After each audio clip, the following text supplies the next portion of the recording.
Okay,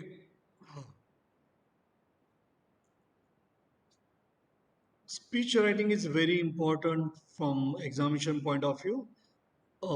Even in board examinations, also it's very important. Uh, Either 6 marks or 8 marks questions will be there on speech writing. So this is very important even for you. Whenever yes, whenever your turn will be there for public speaking, and a good speaker is a good leader. Actually, if you want to be a good leader, you should be able to communicate well. You should have good soft skills. You should be able to speak well. If you are able to speak well, you'll be able to convince well. So, speeches, most of all those very famous leaders, they are the ones who are great orators.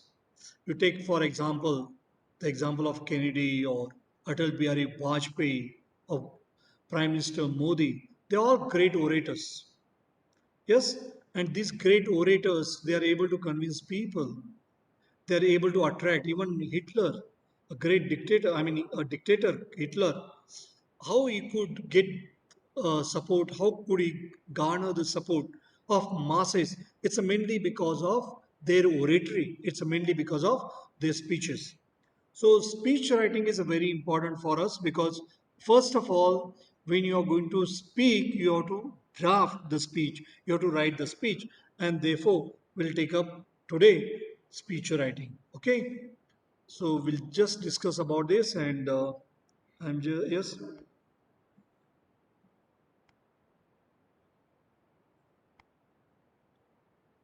right. So here, right. So the introduction part. So the first paragraph, when you are drafting the speech, it will be of what? It will be the introduction. The start of the speech varies in different types of speeches and depends on the reason for which the speech is about. So, first of all, you should know what is the occasion or for what you are speaking. So, here the beginning has to be, the introduction part has to be the one which will introduce the topic. For example, the informative speeches contain an introductory section that not only introduces the topic to the audience but also piques their interest. So it has to create the interest. So here the information that you want to provide, that should be able to introduce the topic, at the same time it should be able to create the interest about that particular topic. It is a good idea to introduce yourself and the purpose of your speech at the start. So, why you are speaking, what is the purpose of your speech, that should be there at the beginning. So, the introductory paragraph it should contain. Like at the beginning, you start with the greetings, and after greeting, yes, you can introduce yourselves, and at the same time, you can tell the purpose of your speech. Once you convey your speech basic idea to the audience, you can provide additional information. Then after that, once you provide the basic idea, then after that what you can do? You can go on adding to that. Yes? Just a minute to yes. Some of them are waiting there in the lobby. I'll just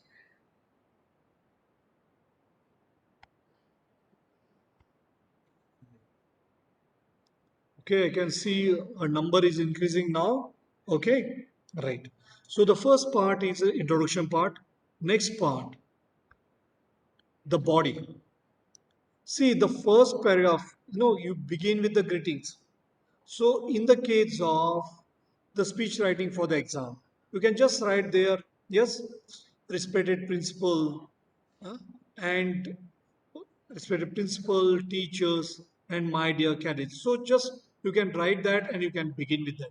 So, or good morning, you can just say that, and then maybe the greeting at the beginning. And then after that, you can come down to the topic, the body. There are no specific rules to follow when it comes to writing the body of a speech.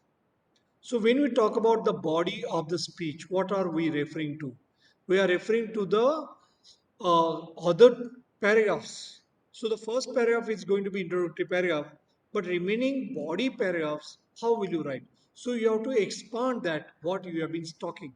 So, at the beginning, you are going to introduce the topic, you are going to introduce the speaker, you and the purpose of your speech, and after that, you are going to go on telling more about that. Okay, expand the idea. So there are no specific rules to follow when it comes to writing the body of a speech, but there are some things that you should keep in mind while writing the body section. The body paragraphs should follow. So there is a boy called Jethalal. Yes. Is there anybody Jethalal? No, sir. But Yes, sir. Jethalal is there in your class. Yes, Jethalal from this Hindi series. Okay, we'll welcome that Jethalal also. No problem. Okay. So the body para should follow, right? I can see Ajay now joining. Some of them are joining late, and I had to, yes. Okay, all have joined now. No, no problem. Sir, Jethalal is not from our class, sir, but he is present in this meeting. Yes, sir. Huh? I said, He sir. From is not register from this your one. class, but Yes, he No, should sir. sir. not. Upper class. Okay, fine. Only thing he should not disturb us. That's all. Okay, because Yes. there are some lallu party and all in eighth class, sixth class. Sometimes we see them. Right. Some fellows from outside they Jatalal come. as left from He meeting, has sir. already left. Okay, fine. So the body paragraph should follow a chronological order for the timeline events and present one piece of information at a time. This section should present the supporting elements in a simple way. So the body paragraph, it should be in chronological order. It should, as far as the timeline is concerned, and probably it should be a progression. Like you begin with something and then you go on progressing and go on adding to that. So these paragraphs should follow a pattern of cause and effect, incorporate the rhetorical strategies of ethos, pathos. So it should arouse your emotions also. So it should appeal to your emotions, ethos, pathos, and logos to convince your audience to believe you. So the study, the matter, it should contain that. Okay. Now again, once just see here how the introduction there in the this one in the as far as the body is concerned. So a little bit in detail we'll see. The body is the main content of the speech. So we are going to see a little bit in detail about this. So it is important to organize the points and write it properly.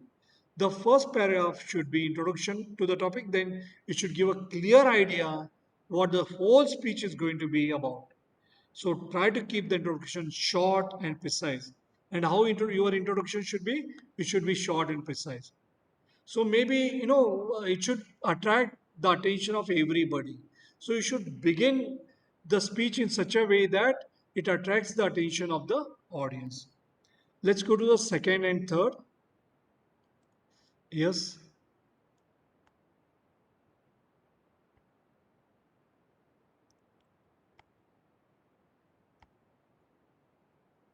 Okay. So the second and third paragraph now here should be the explanation of the topics. So whenever you are writing, remember that you don't write more than four paragraphs. Whenever you are writing answers for these kind of questions, you don't write more than four paragraphs.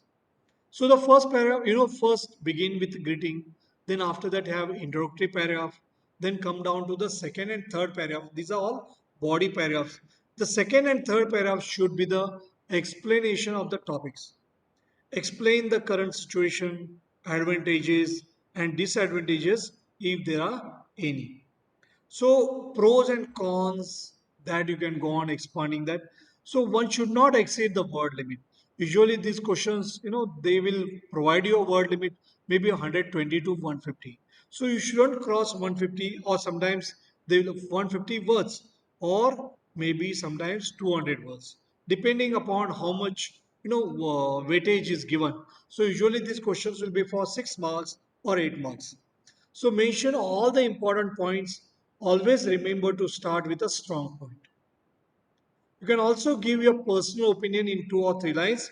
Make sure you do not deviate from the topic. Okay. So whatever you are speaking, you should you should write on that topic only. You don't have to go on beating about the bush. So you have to write directly on that particular topic. So you don't have to deviate from the topic. The conclusion part, let's go to the last part. That's a conclusion part, how the conclusion should be. It is very important to end a speech that makes a good impression and leave the audience with some takeaways. So when you are making concluding remark, it should, you should be able to create a good impression. Restate the main points of the speech. So concluding remark, then once again you can emphasize those points and leave something for the audience to think about. Provide a call to action with a strong closing statement to help the audience remember the big ideas. After writing your speech, it is important for you to practice. So you are supposed to practice it a lot. Once you write the speech, if you want to speak in front of the audience, you have to practice well. So the first part is a preparation part, and next part is practice part. And as you go on practicing well, you'll be able to speak well. Read your speech aloud and check whether it sounds like a book. Reading, yes, or real person talking. See what happens, the kind of language you use, it should be conversational language in your speech. Okay, it should not be bookish language. How you can write in your own words, that you have to see. So maybe when you are writing, once again you redraft that and write in your own words. So when you are able to write in your own words, then bookish language will not be there and there will be a flow in your speech. And when that flow will be there, then lot of attraction will be there. Okay, when those who are listening, they will be attracted to listen to you. So read your speech aloud and check whether it sounds like a book reading or a real person talking. Practice your speech in front of the mirror or read your speech to a friend to make sure your speech sounds like a real person talking. So if you want to be a good speaker, then stand in front of the mirror, practice well in front of the mirror, then you'll be able to speak well. Okay? So a little bit more points we'll see in the conclusion part. So the last paragraph is going to be the concluding paragraph. Okay. Here, try to mention the steps taken to improvise the given situation. Maybe you can give your own suggestions. So that will be the concluding remark, and also provide a few solutions.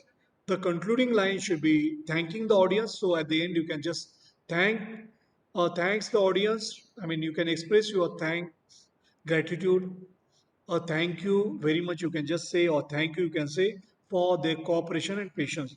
Thank you for your cooperation and patience. You can end the speech on this note. Never leave your speech or answer open-ended. Don't suddenly or abruptly end that. At the end, you can say thank you and you can end your speech. I hope you got now how to draft the speech. Now let's see some of the examples. Now we are going to see the examples. Now here you see what is written there at the beginning. Let's see the beginning. Okay. So when you're writing in the examination, you should write like this. So at the beginning, what we are having? We are having the greeting here. Honorable. So here, right question is write a speech on benefits of early rising. Write a speech on benefits of early rising. Honorable Principal, respected teachers, and my dear friends, today I, Kiran, your head girl, stand before you all to highlight the far reaching benefits of early rising. Early to bed and early to rise makes a person healthy, wealthy, and wise. The words of Benjamin Franklin have been backed by science. So, here at the beginning, there is a quotation. It is in order to attract the attention of the audience. It has been proved that morning people are persistent and proactive. Remember, so the beginning has to be very attractive. If we are able to attract the attention at the beginning itself, what will happen? All those who are there among the audience, they'll be able to pay attention. If your beginning is not good, then they'll not pay attention. Okay. It leads to better, yes, it leads to better performance, greater success, and higher standards of living. Rising up early also relieves stress and tension because it gives you the time to squeeze in a workout before you get distracted. So, before getting distracted, what will happen? It leads to better performance. Why you should get up early? If you are able to get up early, you will not feel lethargic throughout the day. You'll be able to do better performance, great, you will have a greater success, you'll be able to lead higher standards of living. Rising up early also relieves stress and tension because it gives you the time to squeeze in a workout before you get distracted. This is why morning people tend to be healthier and happier as well as have lower body mass indexes. So in the morning, those who get up, so they will be the ones who will be very healthy, and those who get up late, they are the ones, yes, plumpy, yes, quite fat. So morning you get up and go for morning walk, you feel fresh throughout the day. So why early morning is very, I mean, early rising is very important. So for this, one needs to maintain a proper schedule and has to go to bed on time. So it depends upon how many lines you should write. You should restrict the usage of gadgets immediately before going to bed, and these tiny steps will help you become an early riser. Researchers have also said that early morning is the best time to study and gain knowledge. So, with this, you can conclude, and at the end, you can just say thank you. So, let's see one more, yes, some examples and some sentences we have seen here in the case of the speech. Okay. So second one which we are going to see, the second topic is anger management. So here let's see here. So honorable principal, respected teachers and my dear friends. So remember here at the beginning the greeting is very important. Today I would like to share with you the importance of anger management. Okay, so it has just begun with that. Then the growing intolerance among the new generation, resulting in violence towards teachers, is a matter of grave concern. The old age guru shishya parampara is losing its sheen, losing its shine, just losing its attraction. Aggressiveness in students may be triggered by several things, as a self defense reaction, stressful situation, overstimulation, or lack of adult supervision. It has become the need of the hour to curb the situation. Remember here, the kind of language we are using here, it should not be bookish language. Yes, it should not be bookish language when you are using, yes. Life skills classes shall be inculcated in the timetable. Teachers should be given training to handle such a defiant and hostile behavior where children disobey defiant and hostile behavior. Meditation and deep breathing also helps and thus should be practiced every morning. So if children get angry, okay, students must be taught to count till 10 before reacting in anger. So some of the sessions which have been given there, at the end you can have sessions, also sessions on anger management and its far-reaching importance must be held. Okay, and at the end you can say just thank you and conclude that. Okay. So now, how do I structure? So when I'm writing the speech, how shall I write the speech? That is a question. So that question will be coming to your mind now. So let's see here, how will you draft the speech? So what we are studying about is drafting the speech. So first, so we are going to revise that. So first of all, what you have to do? You have to introduce yourself. People need to know how's talking. So who is talking to them, how you are talking, what is the reason, why are you talking. So at the beginning you introduce yourselves, then ask for their attention. You are trying to convince people of something. So be polite. So you have to be very polite. So you have to demand their attention. So that's why you have to create interest. Then state your positions. So why you are speaking, what do you believe? You must say why you believe it. So you have your answers or whatever you are speaking, it should be very convincing. Why other people should believe it. So it should be very appealing. Should be very convincing. Therefore, what you believe in, why you believe in that, and why others should follow that, that you should be able to tell. Make as many points as you can. The more points you make, the more convincing you become. In a speech, you should try to give counter arguments. So you have to give both sides, pros and cons, advantages and disadvantages. We will look at, okay, so these all both are very important. And remember that, so how will you be able to attract the attention? Okay, so how should I order my speech? So how the order should be there. So you need to grab your audience. So how the order should be there? What should be the sequence there? So do this by making your best argument first. This will get people's attention.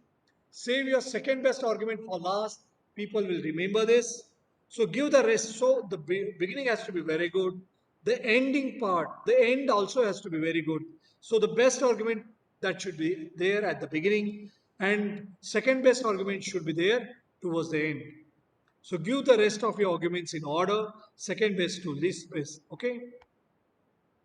Now we are going to see one of the speeches written by, which is there spoken, in one of the, yes, one of the plays of Shakespeare. And we are going to read out that, and then after that, we'll see one more. Okay, so I'm just going to that. Now, here, this is from Shakespeare's play, Julius Caesar.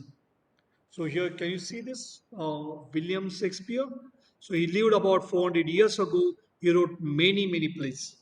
And some of those dialogues which are there, some of those speeches which are there, which we come across. So he has written great speeches also there. So in his plays, there were many great speeches. So Mark Antony's speech is one of the best speeches, one of the greatest speeches ever given there. So let's look at briefly. So this is a speech given by Mark Antony after the death of Julius Caesar in the play Julius Caesar. So this speech is of Mark Antony, and this is from the play Julius Caesar. And after the death of Julius Caesar, who was a king, was murdered. So after his murder, so here, to convince the public, Mark Antony delivers the speech. And remember here, the ones who are killed, they are the ones who are in power, and they are the ones who permit him to deliver speech. So let's see very, very powerful speech of Mark Antony. So shall we go to the powerful speech of Mark Antony? Are you ready? Yes, Yes? sir. It's a Yes, very sir. powerful speech. Yes, very powerful speech of Mark Antony. And I just thought that this speech would be very interesting for you. So, two speeches I've selected here. Let's see if we can complete both the speeches, that would be better. So the characters Brutus and Mark Antony were involved in the assassination of the leader of the whole. So here, Brutus was involved in the assassination, and some others were also involved in the killing of Roman Empire Julius Caesar. But Mark Antony was the one was not involved in that. Okay, by mistake it is said. So Mark Antony was the one. Now Mark Antony is now doing the so Mark Antony and Brutus, they were friends. They had a plan together. So Brutus had just given a speech essentially saying that Julius Caesar had to be killed for the good of Rome. So here Julius Caesar was killed, and Brutus was a leader, Greek leader. What does he say? He was killed for the good of Rome. He was killed because he was against democracy. That is the reason why he was killed. So Mark Antony now turns up, and now after his speech, people go against Brutus. So powerful that speech is. Okay, why it is very powerful speech? Because of his speech, people go against Brutus. So let's see here, how does it start? And what has happened? Now here, Brutus and other leaders, they have killed Julius Caesar. And this is what Mark Antony feels, that he has been killed. Yes, yes, improperly. He has been killed for no fault of his own. So he feels that they were wrong who had killed Julius Caesar. So in favor of Julius Caesar, he speaks there. And he arouses the feelings of the audience against Brutus and all other leaders who had plotted to kill, yes, Julius Caesar. So let's see here. Now, at the beginning, he asked people to listen. So, yes, he is trying to draw the attention of the people. So, in order to draw the attention of the people, what does he say? Friends, Romans, countrymen, lend me your ears. See here, the beginning. Friends. So, the moment you say friends, Everybody, those who are there. See, he's a leader there, Greek leader there, standing up. And here he is appealing to all those who are listening. Probably the connection with the heart.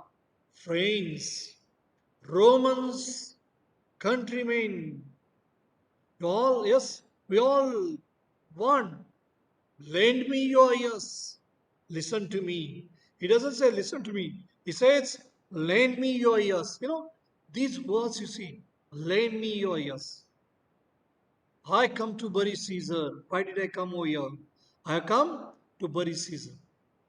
What has happened to Caesar? Caesar has been killed. He has been murdered. And who has murdered him?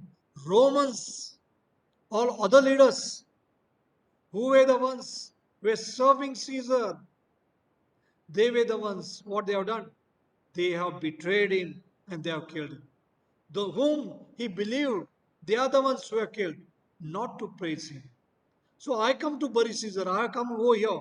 And remember here, he's talking in front of those people. And they think that, what Brutus has told, that's the right thing. It's a very, very interesting play. Do read this play. The title of the play is Julius Caesar. And it's written by Shakespeare. So this language which is there, it's an old language which is there, yes, of 17th century. So that's why, some words you may find it difficult that I will explain to you. So I come to bury Caesar. Why did I come? I have come over here to bury Caesar, not to praise him. I have not come here to praise him. But in fact, he wants to praise him. But he doesn't want to reveal what is there in his mind. The evil that men do lives after them. Whatever the bad thing you'll do, what happens? That will be remembered by after your death. So if something Caesar has done, that will remain after his death. So whether he has done good thing or bad thing, let's see. The good is oft interred with their bones. The good, whatever the goodness is there, that is often interred, that is often buried with their bones. So that all goes away, the goodness. People only remember only bad thing after their death. They don't remember good thing after that. So let it be with Caesar. Let's the same thing happen with Caesar. So let it be with Caesar. The noble Brutus hath told you Caesar was ambitious. Brutus, the noble man, a good man, noble man, the noble Brutus has told you that Julius Caesar was ambitious. If it was so, if it was so, if he was very ambitious, if it was true, it was a grievous fault, then it's a big fault. It's a really very, very sorrowful fault. It's a big fault. So if he was really ambitious, then it's a fault. Yes, then yes, he's dead. That's the right thing to kill him because he was very ambitious. If that is the case, if here he says, if that is the case, that was a fault. That's a wrong thing. And grievously hath Caesar answered it. And what has happened to Caesar? See, he got back. If he was ambitious, he got back. And what has happened? That's why the death. Here, under leave of Brutus, here, under Brutus and the rest of the leaders who have gone and killed Julius Caesar, the other ones whom he believed. For Brutus is an honorable man. He says, Brutus, really honorable man. He's a noble man. He's an honorable man. He's a respectful man. He's worthy of respect. He's a worthy of honor. Come, I to speak in Caesar's funeral. Come, I am speaking here. And it's a time when, yes, it's a funeral of Caesar. And it's a funeral speech. See, first point, very strong. How, yes, and how strongly he's telling if somebody has done something wrong, then what we should do? If he has done something wrong, he'll pay for it. So if somebody does something wrong, he'll pay for it, and for that Yes, he has paid for that, and that is what he tells. And here I have come here, delivering funeral speech. He was my friend, faithful and just to me. He was my friend. He was quite faithful, and he had done always justice to me. If he has been quite honest, he has been quite faithful to me, then what about others? But even then, Brutus says he was ambitious here. Counter argument he has begun. He was very friendly. If he has been friend to me, probably he must have been friend to you. He has been faithful to me. Probably he has been honest to you. And he has been just. He has always provided justice. See, counter argument. But how is the counter argument? Very cleverly he is speaking. But at the same time, very politely, he is disagreeing with everything Brutus says. And how, see here. But Brutus says he was ambitious. He was friendly, he was honest, he was always for justice. But Brutus says he was ambitious. But Brutus is saying he was ambitious. So how clever it. But Brutus is an honorable man. But you see, Brutus, very honorable. He hath brought many captives home to Rome. But what he has done, Caesar? He went for the battle and he brought many people, made them prisoners. So, how brave he was on the battlefield. Have you forgotten all that? So, you see the counter argument. Whose ransoms did the general coffers fill? The treasury. Is it not because of his bravery that he won the war and after that he could bring all that? And that is the reason why today we are able to lead good life. So, has he not brought that ransom? Has he not brought that treasure? Who has brought all that? Who has been brave enough? Now you see, at the beginning he says honorable, Brutus, and all. And the way he is talking about his enemies. Did this in Caesar seem ambitious? And do you think that he's ambitious? Does it appear that whatever he has done for people. He has not done for himself. He has put his life at stake. He has put his life in danger. He has been so brave. You think of the country, what he has done for the country, what he has done for our nation. Did this in Caesar seem ambitious? Do you feel that he is ambitious? When that the poor have cried, and what has happened? You see, poor have cried. When he has seen that poor have cried, when poor have cried, what Caesar has done? He has wept. Caesar hath wept. Caesar has wept when poor have cried. He has always been for poor people. Ambition should be made of sterner stuff. So somebody who is very ambitious, that will be some sterner stuff. That will not be this kind of stuff. Yet Brutus says he was ambitious, and Brutus is an honorable man. You all did see that on the Lupercal. You have seen there on the platform. I thrice presented him a kingly crown. I have presented him a crown. I have presented him a crown to become a king. Was he ready to become a king? Which he did thrice refuse. He refused to become a king. Was his ambition? Yet Brutus says he was ambitious. Even then, Brutus is telling that he was ambitious. And sure, he's an honorable man. See, what is he doing now? He's repeating again and again, probably, to people to go against. Brutus is an honorable man. How can he be honorable when he has done dishonor? He has killed a very good leader who was always crying for poor people. But here I am to speak what I do know. And I speak not to disapprove what Brutus spoke, because all those around him are the enemies. And he says, they have not allowed me to disapprove Brutus, but I have to speak here. I have to tell you the truth.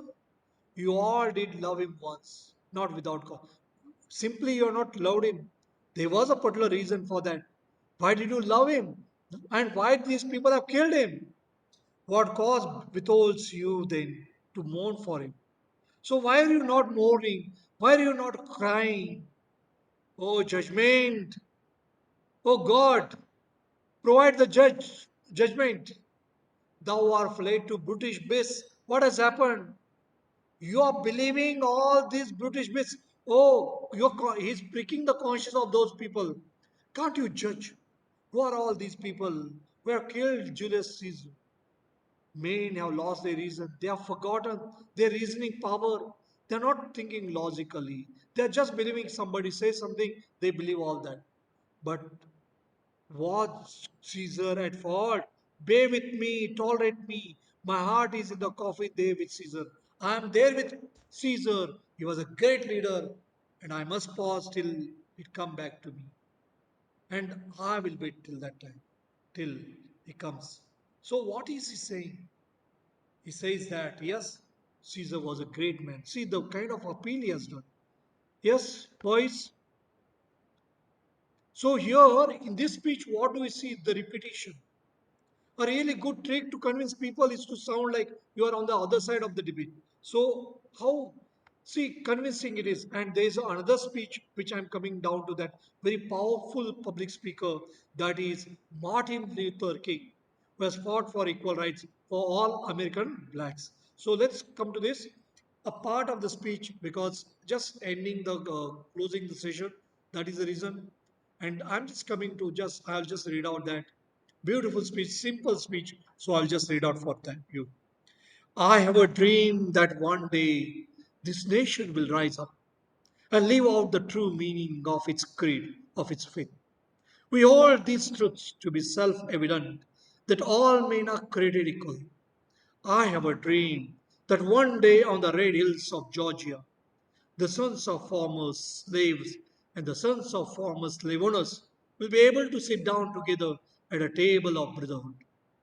I have a dream that one day even the state of Mississippi, a desert state, sweltering with the heat of injustice, so becoming hot with the heat of injustice and oppression, will be transformed into an oasis of freedom and justice.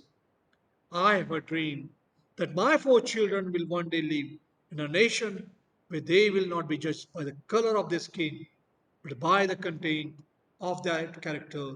I have a dream today. So I'm ending here with a very beautiful speech of Martin Luther King Jr. Okay, thank you. Goodbye. Yes, sir. Thank you so much, sir. Thank you, sir. Okay, Bye, bye sir. bye. Thank you, sir. Thank you. Bye bye. Thank you, sir. Bye, boys.